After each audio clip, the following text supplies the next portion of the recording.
ito naman pinakabago. Pinakabago ha. Si Lisa Dino. Ay, oo, mainit-init ito, yan. mainit pa mga few minutes ago, diba? Nagsampa ng kaso, diba?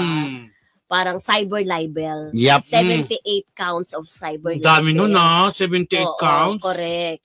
Laban sa isang, banggitin ba natin? Sa isang online website. Ganun na lang.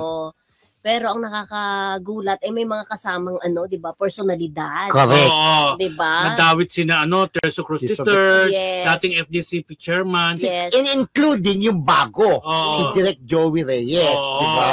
Na demanda natin. Kasi ito yata yung mga series dati na balita about her, na parang iyon nga yung naaning kanyang reputation, di ba? Sa panunungkulan niya sa FDCP, parang may mga kinalkal silang issue na, alam mo, nakaka-surprise siya. 2023 pa yan na nahimik si Chair Lisa, tapos bigla na lang ngayon, boom! Correct. May cyber libel. Pero di ba, yung time na yun, alam ko, sinagot niya Sinagot niya yung mga issue per issue, di ba? May paliwanag siya.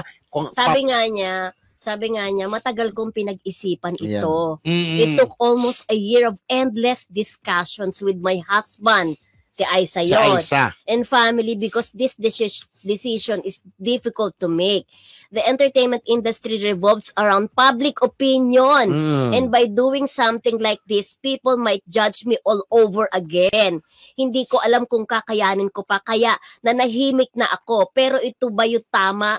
Why am I allowing their false narrative to be the truth when I know my truth? Sabi niya. I know the truth. So today, through my legal counsels, I filed 78 counts of cyber libel via 4 complaints at the Office of the Prosecutor sa Quezon City. Ayan. Diyos ko, uso na ngayon yung cyber libel. Sa panunumpa niya, kasama pa si Ice Guerra, di ba, sa picture, di ba? At sabi niya, regardless of the outcome, I will rest easy knowing that I stood up for myself and demanded accountability. Yun. So, yun, nagpapasalamat siya doon sa mga nakakaintindi sa kanya at sa mga sumusuporta. Ayan, diba? Pero usong-uso talaga, di ba? Kaya ingat-ingat. Sunod-sunod, di ba? Diyos ko, naumpisa na, sunod-sunod na. Yes. Ang showbiz ingat-ingat, di ba? Ay, ni Carl. Di ba, Carl? Pero alam mo talaga, kung alam mo talaga na demanda at saka agrabyado ka, karapatan mong magbigay talaga ng na magreklamo at magdemanda. Pero ako, nagulat. Dahil last year pa na parang nanahimik siya. Pero alam ko nga, sinagot-sagot yung mga issue. Punto por punto dati, di ba? Pero yung pala, na-hurt pala din siya. Bukod sa paliwanag niya, ito, di ba? Babagitin ba natin yung isa dyan? Sino? Mga isa dyan yung mga reason na nabagit sa kanya.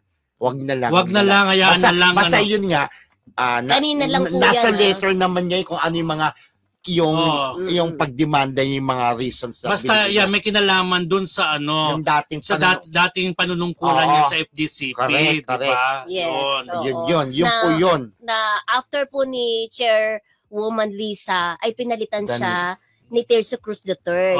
Tapos si Tirso Cruz III naman po ay nag-resign at pinalitan naman siya ni Direk Joey Reyes. Pero si Direk Joey Reyes parang advisor dati. Yes.